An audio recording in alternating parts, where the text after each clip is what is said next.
Hey everybody, Patrick here from Purposeful Armament. Welcome back to PA Concepts. Today we're going to be talking about loadouts for our upcoming competition. Before we get into that though, I have a quick update.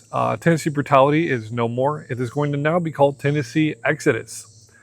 We were unaware, but Brutality, as it pertains to shooting competitions and shooting matches, is actually a registered trademark here in the United States.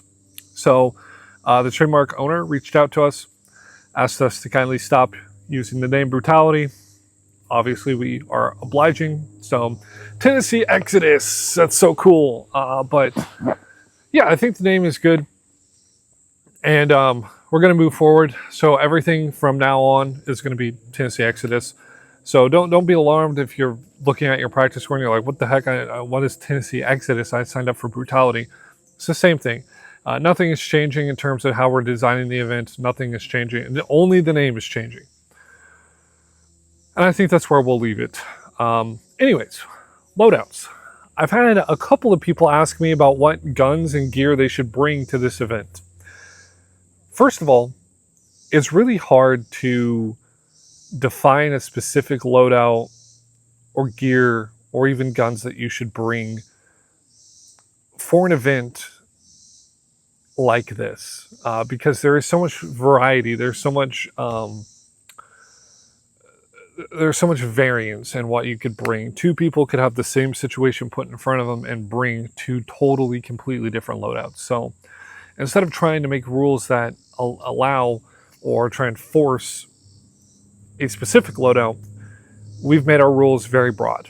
Good, because we're allowing people the freedom to be able to select their loadouts as they choose, and we're not, preventing anything that could be, weird or retro. I've had conversations with some of the other guys on my team who have talked about, wanting to kind of do like retro loadouts, like a FAL and a high power, with period correct gear and running through it like that. I've seen the same thing, but with SKSs, we've talked about that as well. So I think it's good to have lax rules in that regard, because we can allow people to be creative and make their own decisions on gear and bring some really cool stuff to test out.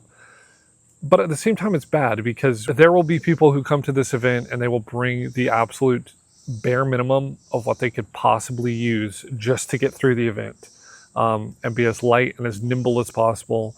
And in reality, that gear and those loadouts are not going to be something that they would use in real life. We're well aware of that, but just keep in mind that if you're one of those people doing that, you're going to get much less out of the event than what someone who is bringing what they would actually use out, right? Someone who's bringing their actual kit and their actual loadout and their actual firearms are going to get to train in a very effective, realistic way, whereas you are kind of just playing a game, if that makes sense. But as for specific loadout and specific gear, I don't really have any recommendations. I just recommend that you think thoroughly through what you're bringing and you try and mimic it as closely as you can to what you would actually be using. So that means chest rigs, plate carriers, rucksacks, some sort of, it doesn't got to be a rucksack. It could be, some sort of backpack, or an assault pack or something of the sort. A standard rifle that you would actually take, a standard pistol, active retention holsters, all that kind of fun stuff would be our recommendation.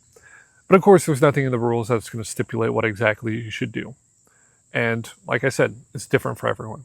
So just keep those things in mind. What I really want this event to be is a way for you to think about your loadout beforehand and build your loadout as you go, right? It's not just about you having a set competition like belt and, this is my competition gun and this is my competition belt and these are my competition mags and this is my competition dump pouch. You don't want that. You want to have the kit and gear that your life is going to actually depend on in a certain kind of event.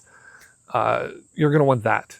You don't want to have things that are just very specific towards competition, at least in my opinion. And for this competition, the goal is not that. I wouldn't worry too much about it, but put time and thought and effort into how you're developing your kit, how you're developing your loadout, and what you're going to bring.